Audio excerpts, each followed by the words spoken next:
Welcome back, everybody, to me being at least slightly grumpy about the Wheel of Time.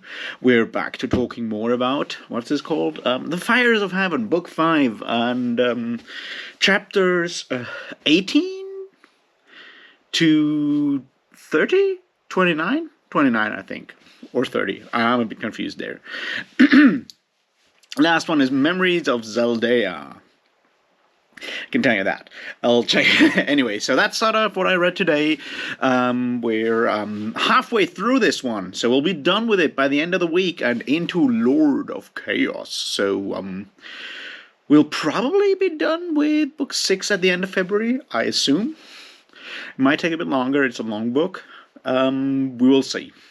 And it's a short month. Anyway, let's get started. This one is not as, as depressing as the first two parts of this book so far for me, but it's still there.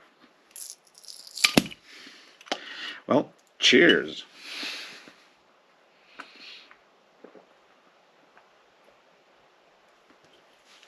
All right, time to talk. And here we are.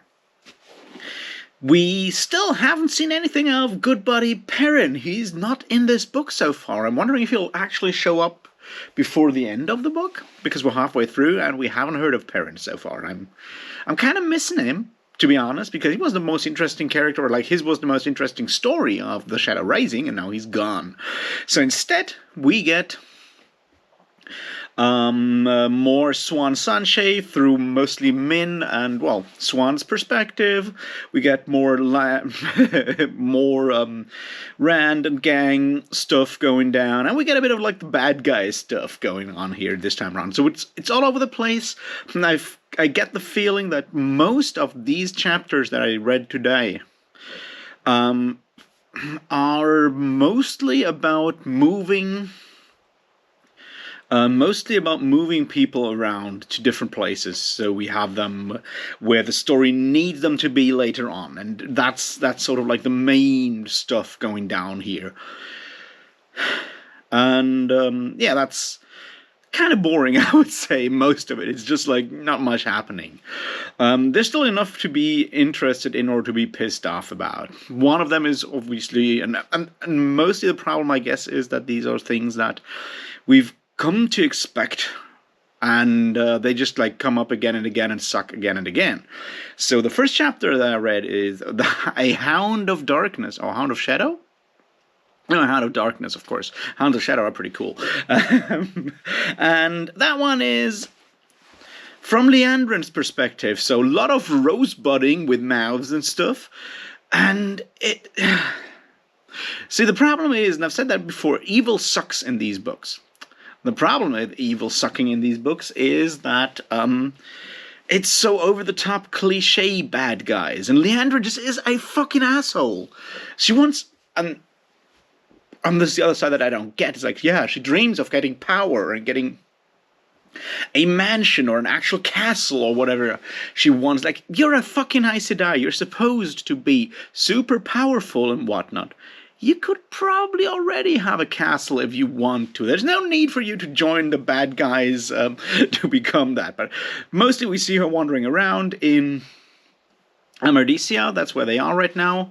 The Black Aja is at the heart of that kingdom. And they have taken over once again, like the house of a merchant, who is also a dark friend, I assume. And they're once again behaving like arrogant... yeah, well, dickheads mostly. And it just feels like I can't suspend my belief or disbelief at this point far enough to make those people feel like realistic characters. I mean, that goes in general. That goes for every single character within these books. Well, the bad guys in particular, especially Leandrin and gang, and then they meet Mogadin, and Mogadin is taking over the Black Aja to do stuff. So of course we get more weird bondage fantasies, because that's just like how Robert Jordan solves every conflict between women, is about humiliating women. That's just how it is at this point. It's like, if that's your fantasy, then that's fine. I don't mind. It's just a bit annoying because sometimes you can solve power struggles in other ways. Just saying. And we learned that Mogadin definitely has a hate boner for Nynaeve, and that's sort of where that is. We also get a bit of Padan Fain trying to steal the dagger, which he kind of manages. And the only reason for that scene, I feel, well, of course, Padan Fain needs the dagger to be fully himself again, because he's this weird combination of Padan Fain and Mordeth, and I guess is it Mashadar? Weird name choice, really. But Mashadar and so forth. He kills someone with the dagger, so we learn that touching people with that dagger will actually kill them immediately. It's something we didn't know before because I think Matt never actually used the dagger. But yeah, there we are. But the other side of that scene is obviously for us to learn that second in command of the White Tower, Alviarin, is part of the Black Aja. So, now we know. It's not exactly, interesting or anything. It's just now we know that Poi Lyda even has a bad guy second in command. So she's just a figurehead, and obviously, it'll go nowhere in the end of the day. She'll just fuck up again and again until we get a proper new Amberlin, and then I don't know what will happen to her. Probably she'll get humiliated at some point, because that's usually what happens. But yeah, I mean, I've seen worse, but Padan Fain is still the most interesting character, evil character in these books so far, and I'm fine with that. I just felt the scene didn't do much. So yeah, there we go. Things get a bit more interesting with a long Morghese chapter. Yeah, you remember Morghese, Elaine's mother, sort of melted away by Ravine, who's calling himself Lord Gabriel. And we get it from her perspective. And there's a few interesting things there that connect to stuff that I've mentioned before, because the chapter is all about Morghese realizing what Gabriel is doing to her. She's obviously not realizing that he is a Forsaken or just someone using magic, I guess. Yeah.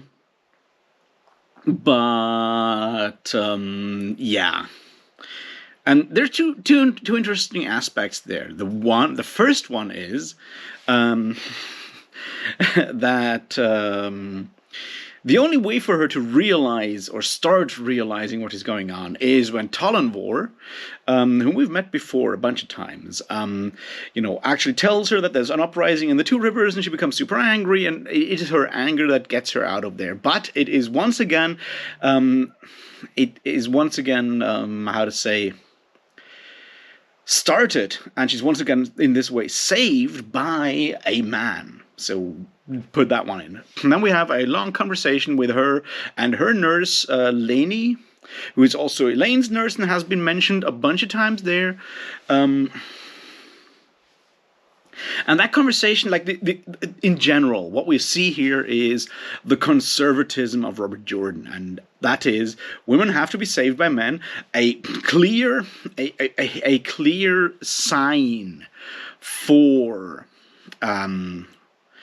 their depravity, or the fact that they're currently not doing a good thing, are currently not being good women, is obviously when they wear revealing clothes. That's always a bad sign, and they need to get told off, which is why Lainey is so good, because Lainey is going, full on treating Queen Morghese still as if she was still her child to raise as a nurse. And now, the idea of the wise nurse, old nurse, who is sort of like a confidant and whatnot, is obviously something that we've seen before in other fantasy books. So it's not something that Robert Jordan came up with. It's more the way he portrays those interactions, how Lainey is basically telling Morghese what an idiot she is and all of that stuff, in very, very rude, terms. But that's once again, I guess, the Robert Jordan liking to humiliate women kind of bit coming through there. Another thing that I have spoken about before, and we see it again here, is when Morghese walks into the room where Lord Gabriel is doing his Lord Gabriel stuff at the moment and has all these people that don't like Morghese standing around. The descriptions are horrible. And what do I mean with that is like, I mean, yes, it's technically through Morghese's perspective, I guess, sort of. But the point is, like every single person in that room is described in very negative adjectives. And the point that I'm making there is that people that are evil or look bad in Robert Jordan's idea. That by looking bad, I often mean not according to general beauty standards. It's like they, like the Dark Friends, they're overweight, or they're overweight or have big hooked noses, which gets mentioned again because of course it gets, right?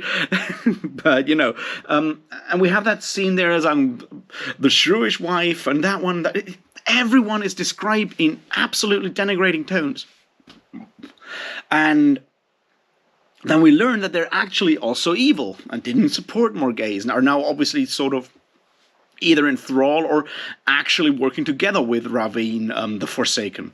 And that's sort of like the problem that I have with that, is like that character is always like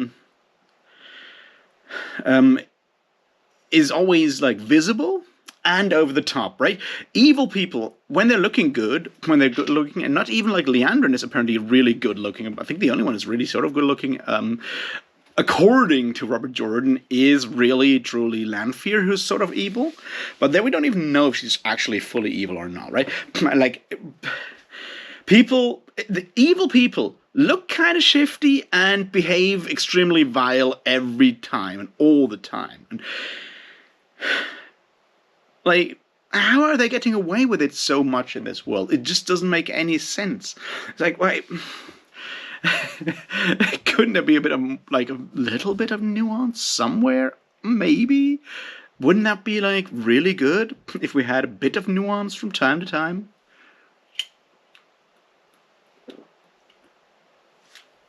Because not everyone who's evil behaves like an asshole all the time. I mean, like outwardly, like an asshole. They're still, because they're evil, but they didn't go around insulting everyone they meet and just being cruel all the time. Because if you do that in the real world, you won't get very far. You get punched in the face all the time, even if you may be a dark friend or a black Aja. You will still find someone willing to punch you in the face. I'm pretty sure. And that's sort of the problem that I see with that, is it makes the whole thing feel so super unrealistic. So there we are. Morghese flees with Talonvor, who obviously is super reliable, truthful, honorable, and whatnot. And Master Gil from the Queen's Head and his his bouncer, whose name I have forgotten, who found a Tyrene noblewoman, I guess, or a Kyrian noblewoman, I'm not quite sure. I may have, whatever.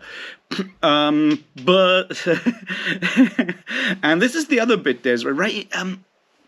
For a book with such a large cast and such great places that everyone goes to, like all these big towns and cities and whatnot, right? It still feels like there's like the same 5 people everywhere. So every time something happens in fucking Camelin, it will happen. It will involve Queen Morghese, the guardsman Talonvor, and Master Gil. No matter what, because that's the only actual existing people in this world, in Camelin. No one else exists but the people in, the Queen's Head and in the castle. Everyone else is just an NPC with no, words and stuff. There was like another aspect there that I found like problematic or like fucked up, which is when they try to find their way. It's like, yeah, because Morghese is obviously also good looking and stuff. It's like when she asks for directions, women will out of spite tell her the wrong way because she's looking good, she's good looking, and men will try to actually, get her laid. I don't know. Why do women come, or why are women constantly described as mean and mean-spirited in these books? Is it because Robert fucking Jordan, Bobby J, is not a woman, has a very, very skewed image of women in general? I would like to, point out that that is definitely an option, and one that is becoming more and more likely. So anyway, she goes off on a quest now. Whether that is realistic or not is a very different thing. But she, Morghese is now on a quest, and Caemlyn and thus all of Andor is in the hands of a Forsaken. For now.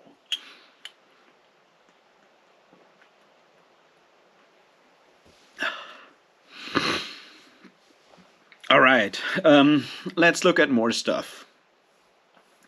We have the whole, like, what are they called? The whole Aiel situation. Sorry, I'm a bit confused today. I'm not having the best of times in general. But anyway, point is, we have that scene when they march through that pass of Jangar, whatever. And of course, Kuladin is behaving evilly because, I don't know.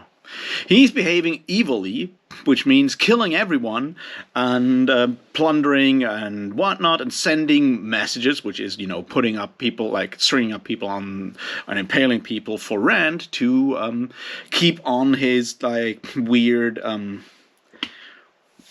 conflict with Rand.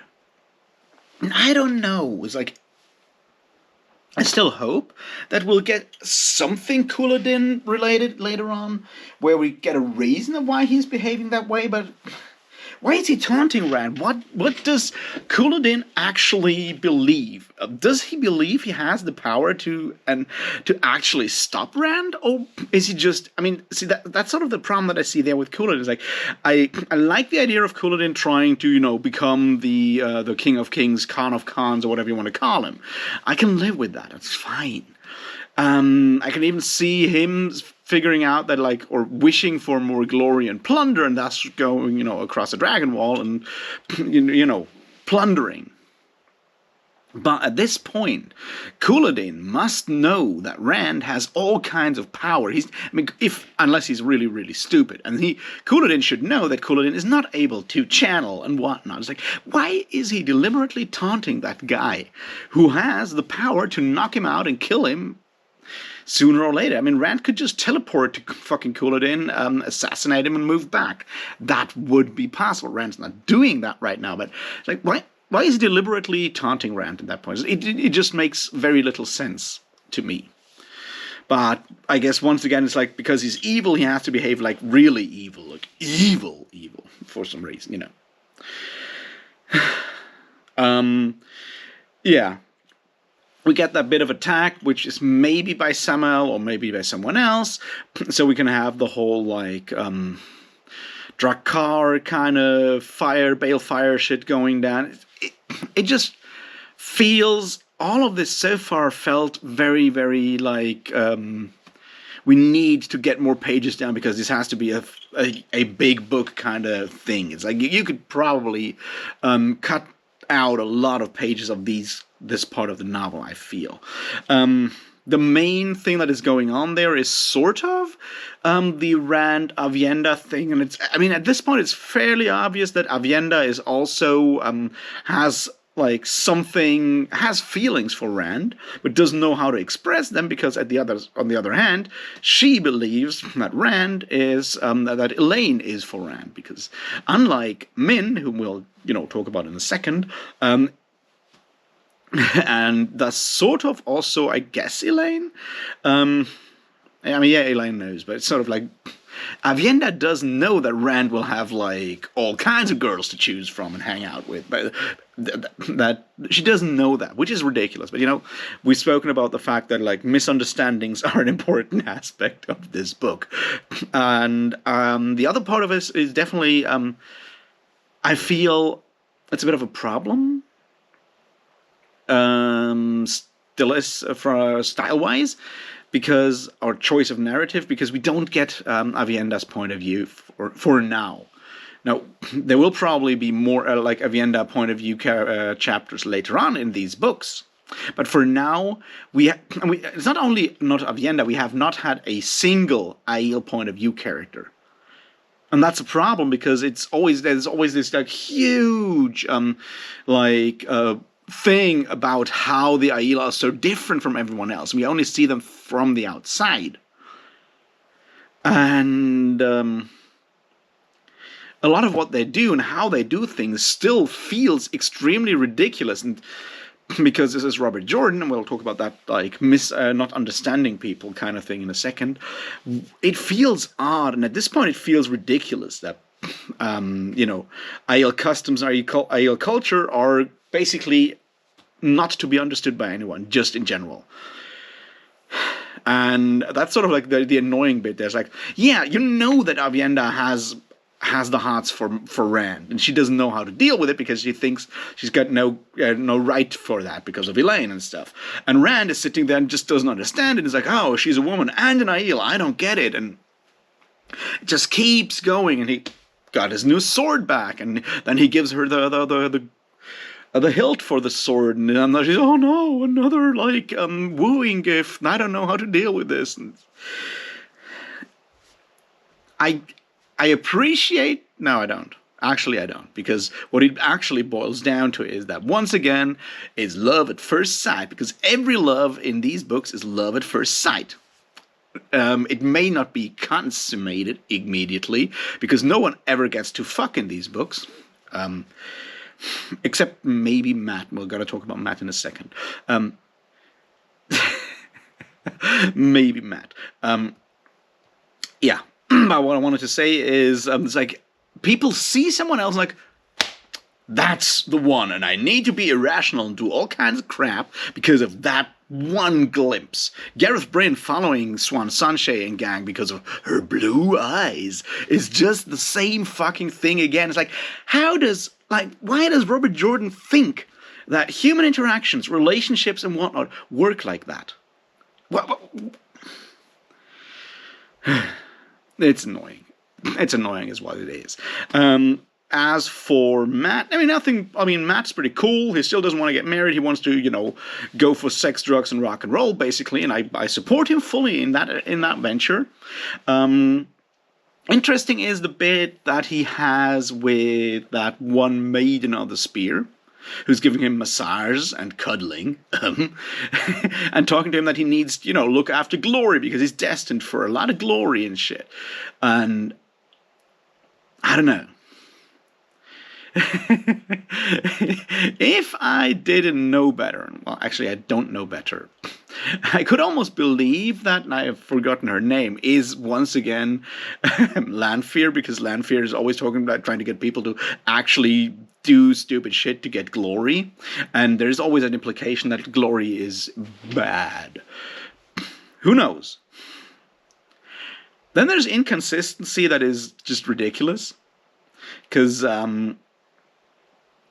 there's there's like a lot of inconsistencies that are ridiculous. Because apparently Forsaken can change their looks over time, which kind of makes sense. We've seen that with Lanfear. Suddenly he's, tall and dark-haired and whatnot, and then he's small and fat when she's disguised as someone else. And it's like, but Samael, the other Forsaken, cannot become taller because he has like an ego problem because he's a rather short guy. And it's like, these are uber powerful uber mages. They've been around for over 1,000, for like more than 3,000 years. And everyone still knows how they look. It's like, dude, that doesn't make any sense. Why does Rand know? And it's basically accepted that, yes, Samael looks the same now than he did back then. It's like, no, they can change their looks. We know that. They can look whatever way they want. But, that's just, this doesn't have to make any sense because it's the wheel of time. And stuff is unrealistic in a lot of ways. So yeah, we also get a scene with Kadir, where he just murders Isandra the other dark friend, and we know that he's a dark friend, and he has got like a thing going on with Lanfear, which is why I'm guessing now that Matt's love interest in this book is actually once again Lanfear in disguise, because she's, you know, she spoke to Kadir in his dreams. Now he gets like letters sent by a female hand, which he can, you know, immediately recognize as a female handwriting. Whatever. And yeah. Now, to look at that chapter, the Memories of Zelda thing, it's interesting. Robert Jordan is trying to do something, and it's sort of more of a problem because it doesn't like actually have any huge impact. We have the whole like situation in that from Kadir's back point. Of course, he has a hooked nose, which gets to being mentioned. It has to be mentioned again, and he's like dreaming about how he wants to be back in Zelda with his sister. And then once he goes and kills Isendra, who obviously had to be humiliated before that, because, you know, it's Robert Jordan and women have to be humiliated all the fucking time. But yeah, in that situation, we realize or get the revelation that he killed his sister. And I like the idea. That's a classic for like a horror story or something, that people, you know, murder like someone that was like very close to them and then try to compensate or whatever by in all kinds of other ways and being haunted by their dreams and whatnot. That's a good idea, Robert Jordan. But it's the shortest chapter that you've written so far in the entirety of these 5 books that I've read. And the payoff isn't there, because it just like, yeah. If that would be something that, like, you know, with Padan Fane or something, or just like over a longer perspective. If Kadir had spoken in one of the situations when he talks to someone else, right? If he had spoken about the fact that he has a sister, or how he misses his sister, or how he misses Zaldea, or whatever, if he had done anything of the sort before, the impact would have been much greater. But in this case, it's like, yeah, whatever. I don't care about your sister that you murdered. I don't even care about you. I just, you know, it just feels sloppily executed is what it was. What I would say.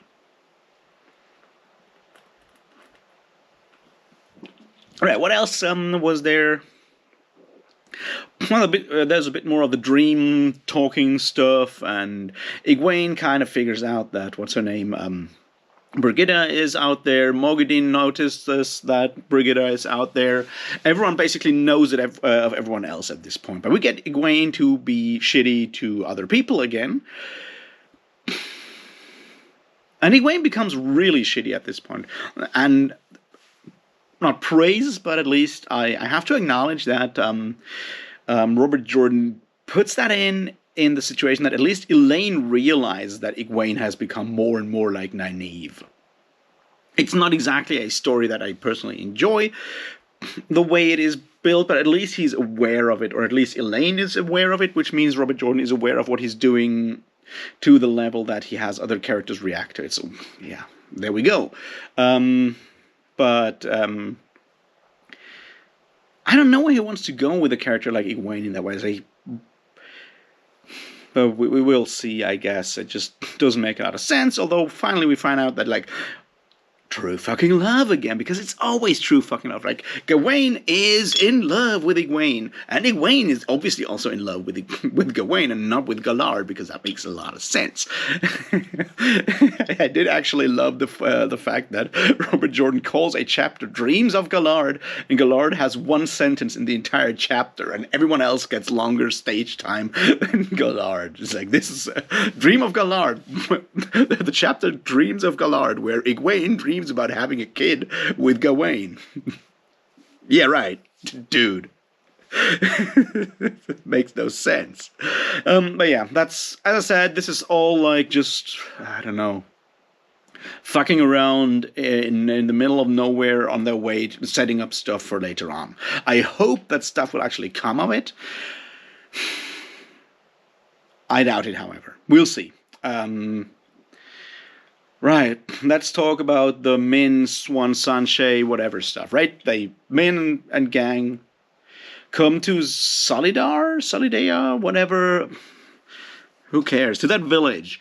And of course, get humiliated, because that's what we get. And then Gareth Bryn shows up. Gareth Bryn gets hired to lead the armies of whatever of the White Tower in exile, build an army, become a warlord, and Swan Sanche, Lyanna, and Min are obviously his slaves. Well, not slaves, but you know what I mean. Because of the oath they broke and his ruling from before. Yeah, right. It just is annoying the way it is all written, and we have these Aes Sedai show up. It just. The only interesting thing is that the lying and not lying kind of bit comes in. And I said I cannot lie. Black Aja obviously can, and once you are stilled, you can lie again. And that's an interesting idea, that the fact that she is no longer bound to the oaths, as well as no longer able to touch cider,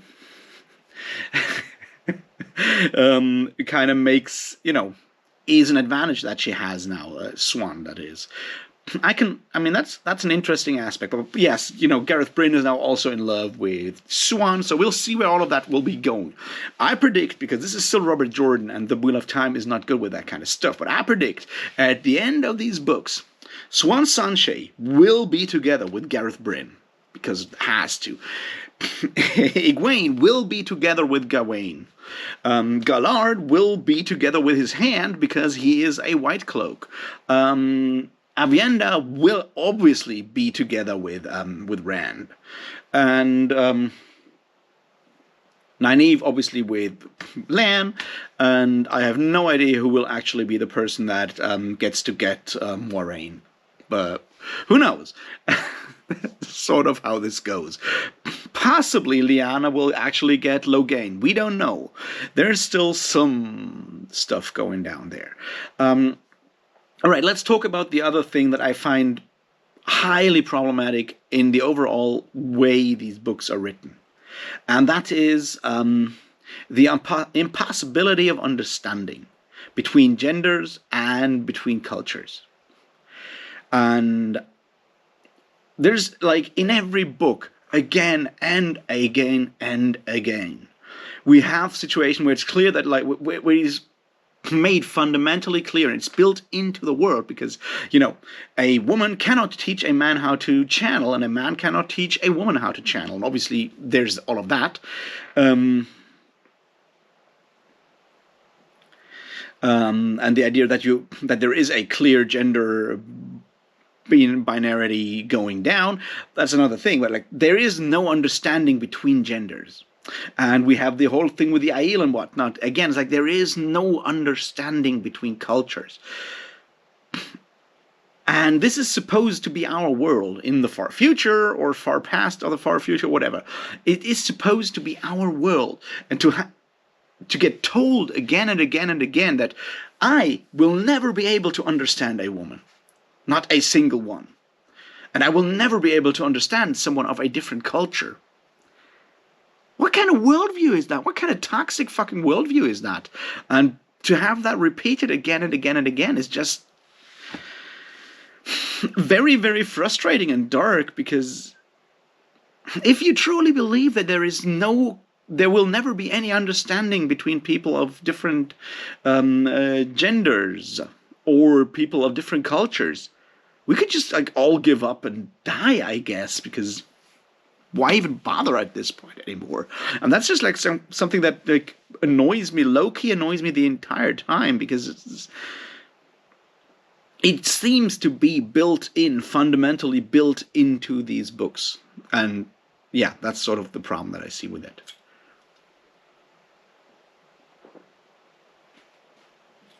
All right, one final thing. General annoyance again. I spoke about it yesterday. Well, not yesterday, like in the last video.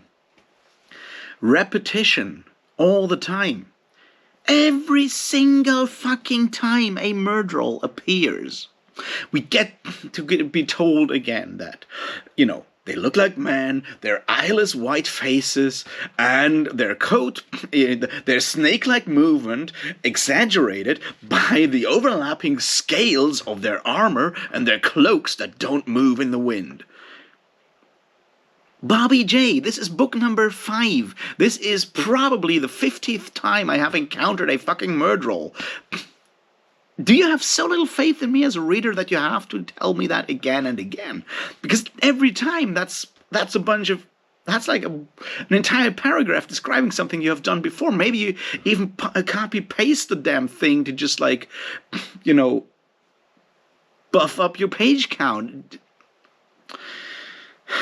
Well, as I said, I've said it before, it is annoying. Same as the idea of, like, the game of houses being a game of houses. It's just intrigue, fuck's sake. Everywhere there's intrigues. Doesn't have to give it a specific name. It just doesn't make any sense. But, minor annoyances. I really, really hope that this will be going somewhere, because so far, this is, like, the halfway point of the book. This is the halfway point of the book. And I have no idea. I have no idea where this will be going this time around. Like, even with Shadow Rising, it was sort of possible to know where the whole thing will be going around the halfway mark, which is, Rand will be the Muad'Dib, and Perrin will be Lord of Two Rivers. It was fairly obvious where this was going. This time around, I have literally no idea, because there's no, like, overall, like, threat or anything. Everyone is just, like, walking around and, yeah, fucking around with the world, basically. And that makes this book very, boring to read so far. Now, I hope that we will get some clearer, like, idea of what is actually going to go down. Until then, I'll just keep digging at it, I think. Because what else can I do, right? Yeah. I think that's about it. I had another thing that I wanted to mention, but I have forgotten. Oh, yeah, right, of course. The plan of Swan Sanche and Lian is obviously to make Moiraine the the anti-pope of Aes Sedai, or like anti-Amerlin or whatever, of the court in exile. That's sort of the idea. Will they succeed? I don't know. Do I really care? Not really, because at this point I care for no one and nothing in these books. It's just... Anyway, I hope you're having a better time than I have, and I'll talk to you tomorrow about more of this mess. And until then, cheers.